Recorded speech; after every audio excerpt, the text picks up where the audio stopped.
dan Anda akan jauh dari kasih sayang alam semesta, dan Anda akan menjadi orang yang teralinasi, yang terisolir dari limpahan kasih sayang alam semesta.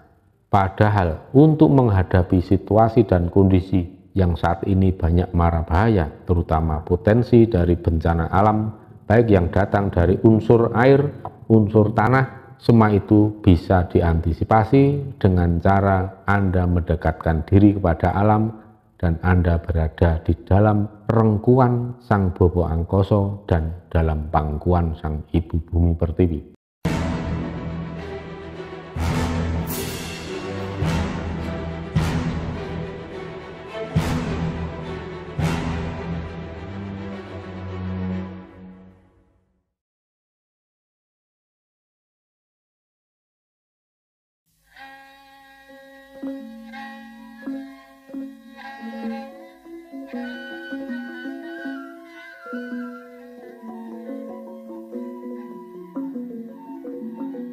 Sugeng dalu para pemirsa YouTube Surya KKS yang budiman di seluruh Nusantara, bahkan dimanapun saudara berada.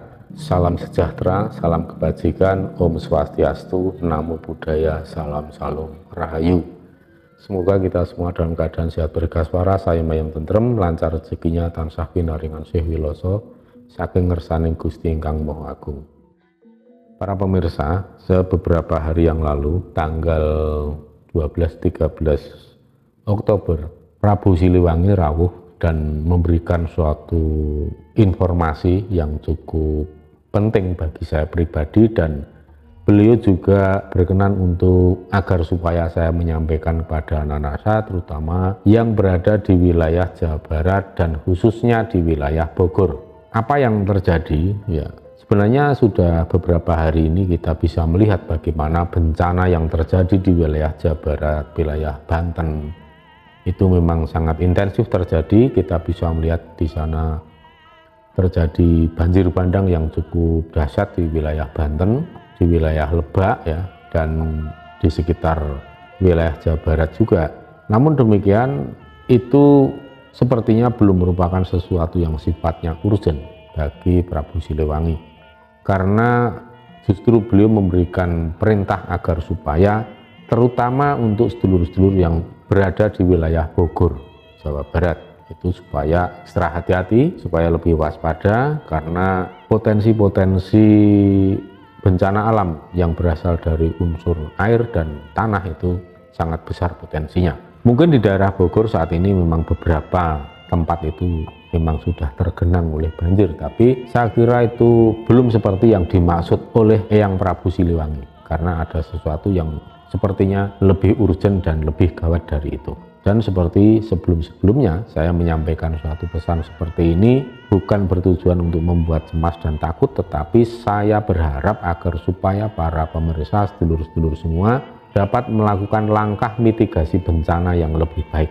Mitigasi bencana adalah langkah antisipasi atau well prepare, persiapan sebaik mungkin sebelum kemungkinan atau potensi bencana itu terjadi, sehingga apabila terjadi bencana alam betul-betul sudah siap dan mudah untuk menyelamatkan diri.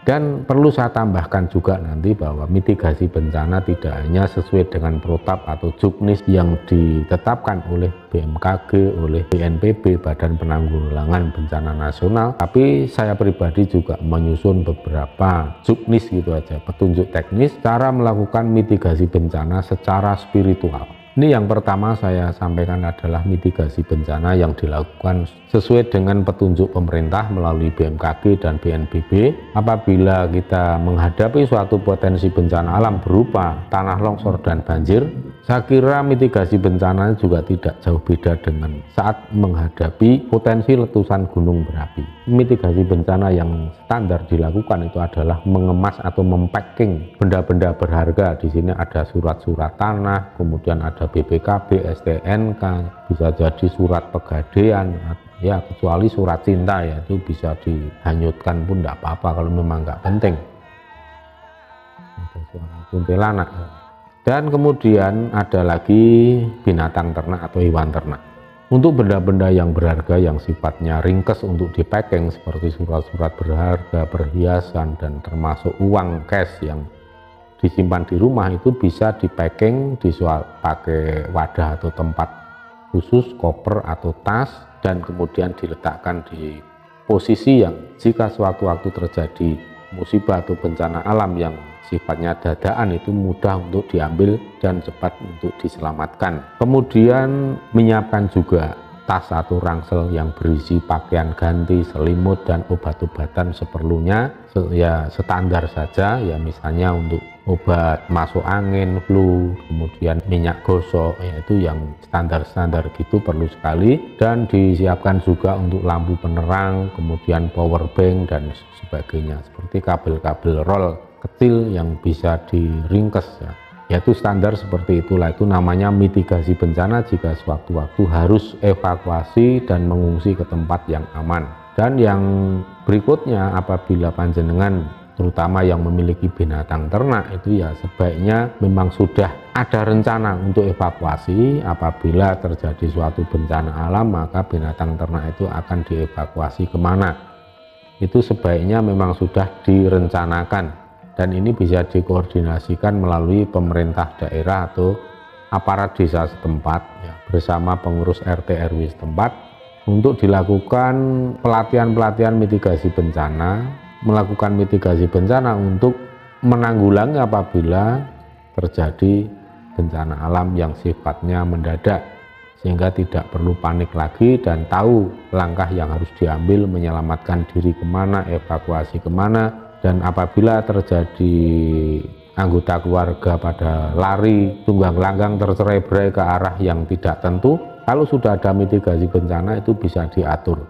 Misalnya RT sekian, RW sekian melakukan evakuasi ke tempat yang aman, itu sudah ditentukan sesuai dengan rencana. Maka itu akan tertib sekali, dan apabila ada anggota keluarga yang hilang itu akan mudah dicari di tempat evakuasi yang sudah ditentukan sesuai dengan masing-masing RT RW atau desa setempat.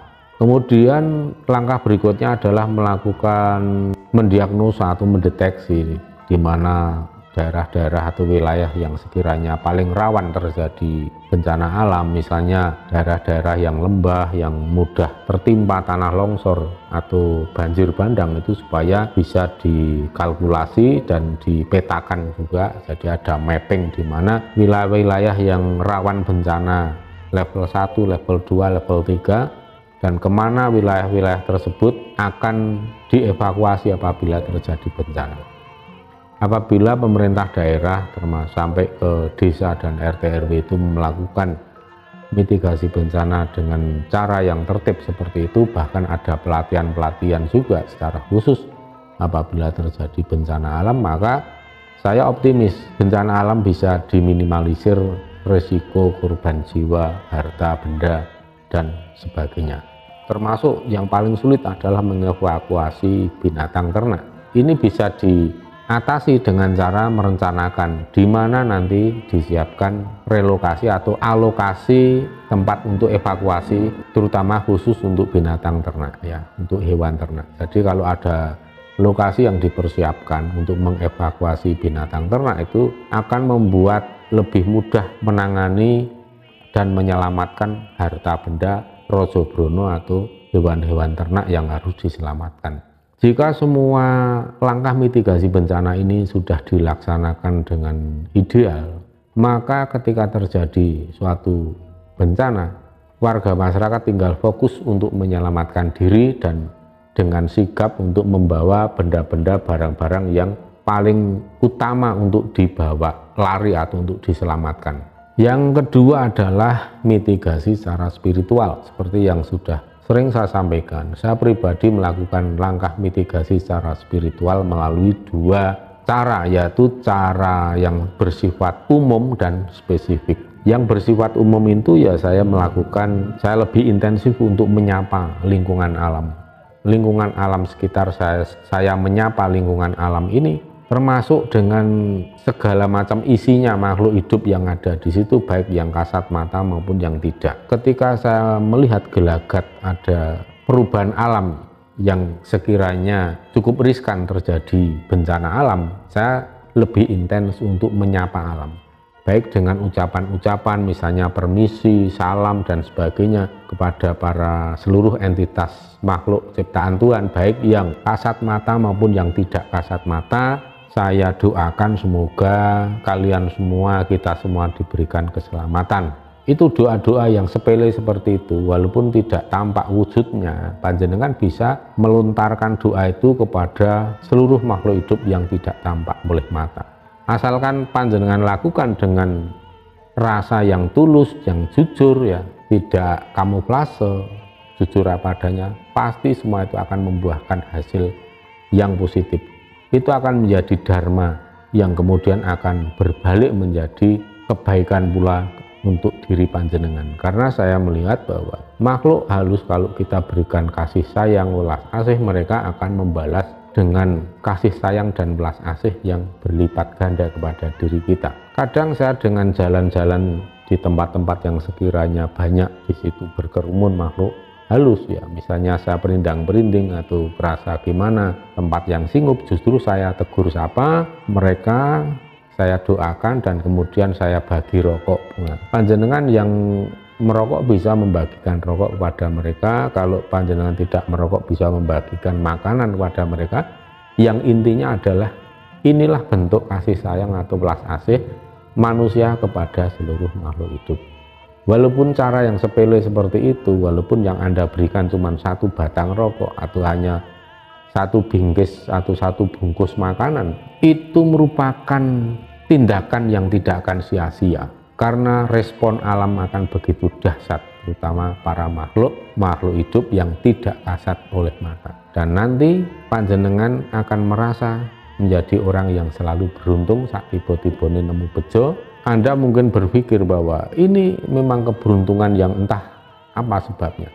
Tetapi jika Anda mampu melihat, itulah hasil daripada Anda telah menebarkan welas asih kepada seluruh makhluk hidup, terutama makhluk hidup yang tak kasat oleh mata. Kemudian cara yang kedua adalah dengan menebarkan belas asih dan mengaturkan rasa hormat kepada para leluhur kita, pada leluhur panjenengan, pada leluhur pasangan Anda. Kalau saya lakukan untuk mendekatkan diri agar mendapatkan naungan welas asih para leluhur, ya saya dengan cara menghaturkan bisungsung atau sesaji kepada para leluhur setiap malam Jumat dengan weton apapun, dan khusus malam Selasa Kliwon dengan standar sesaji, misalnya teh tubruk, kopi tubruk manis disertai dengan kembang setaman. Kalau tidak ada kembang setaman ya cukup kembang 3 macam yang ada di sekitar rumah panjenengan. Haturkan, niatkan untuk dihaturkan kepada para leluhur yang menurunkan Anda, menurunkan pasangan Anda. Berterima kasihlah dan nyatakan bahwa Anda menghormati para leluhur dan terima kasih karena sudah dibimbing dan diarahkan.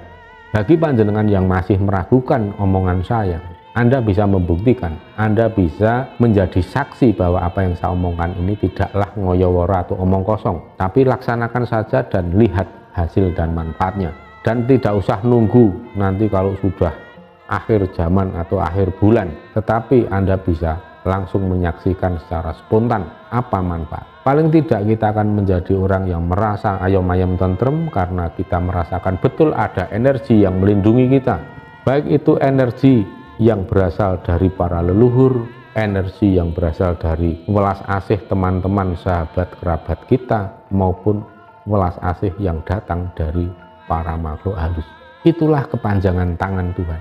Tuhan memberikan welas asih, kasih sayang kepada seluruh makhluk melalui berbagai macam cara, dan diantaranya cara yang utama itu adalah melalui welas asih makhluk hidup. Itulah kepanjangan tangan kasih sayang Tuhan pada seluruh makhluk hidup. Tapi apabila panjenengan menebarkan kebencian, menebarkan dengki, melecehkan, menghina makhluk halus, bahkan menghina, melecehkan orang-orang yang Anda anggap berbeda pendapat, yang Anda anggap kotor, dan Anda merasa lebih suci, itu alam akan mengadili dan Anda akan jauh dari kasih sayang alam semesta, dan Anda akan menjadi orang yang teralinasi, yang terisolir dari limpahan kasih sayang alam semesta. Padahal untuk menghadapi situasi dan kondisi yang saat ini banyak mara bahaya, terutama potensi dari bencana alam baik yang datang dari unsur air, unsur tanah, semua itu bisa diantisipasi dengan cara Anda mendekatkan diri kepada alam dan Anda berada di dalam rengkuan Sang Bobo Angkoso dan dalam pangkuan Sang Ibu Bumi Pertiwi. Maka tebarkanlah welas asih, hilangkan semua kebencian, hilangkan politik identitas, karena itu hanya akan mencelakai diri Anda sendiri dan mencelakai makhluk hidup lainnya. Politik identitas seperti itu hanya menciptakan neraka bagi diri Anda sendiri maupun bagi orang banyak.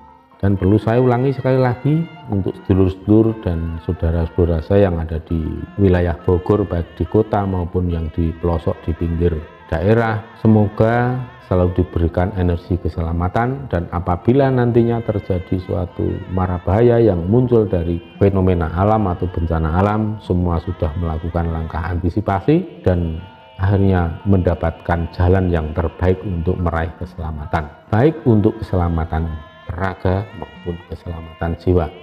Akhir kata, semoga tansah pineringan wilujeng rahayu kang tinemu bondo lan bejo kang teka saking kersaning Gusti Suradira Jaya ningrat lebur dening pangastuti rahayu saking kitah dumadi jaya-jaya wijayanti.